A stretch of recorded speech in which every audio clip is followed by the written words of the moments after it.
Достар, қайырлы күн. Бүгін бізде Volkswagen Polo немесе Skoda Rapid автокөліктердің щиток приборлары. Осы екі щиток прибордың біреуіне осының ішіндегі данныйларын құйып беру керек. Прибор жасамай қалған, тахометр мен спидометр жасамайды мына щиток приборда. Мынау бізде БУ-дан алған, жасап тұр. Барлық информацияны жазуымен орыстандырылған дейді. Қазір қосайық. Мұнда міне мотордың температураның датчигі бар. Мына щиток приборда ондай информация жоқ. Бұнда қосып көрсетемін. Мынау жаңағы өзінің щиток приборы.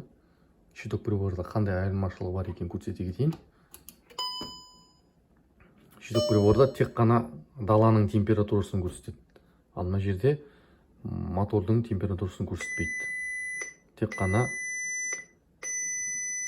бактың қанша бензин қалған соны көрсетеді.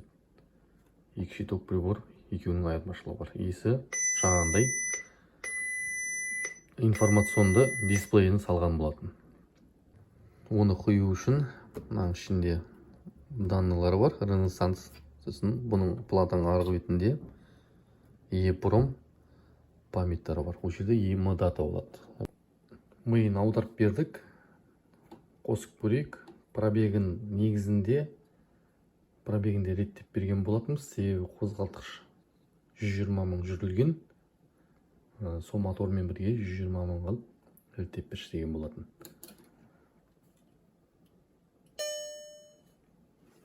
120 мың пробег реттелді. Данныйлардың барлығы вин-код, пин-код, MAC барлығы құйылған болатын. Көліктен тексеріп көру керек болады енді. Көлік өкінішке орай менен алыстау, иесі өзі тексеріп хабарын айтатын болады.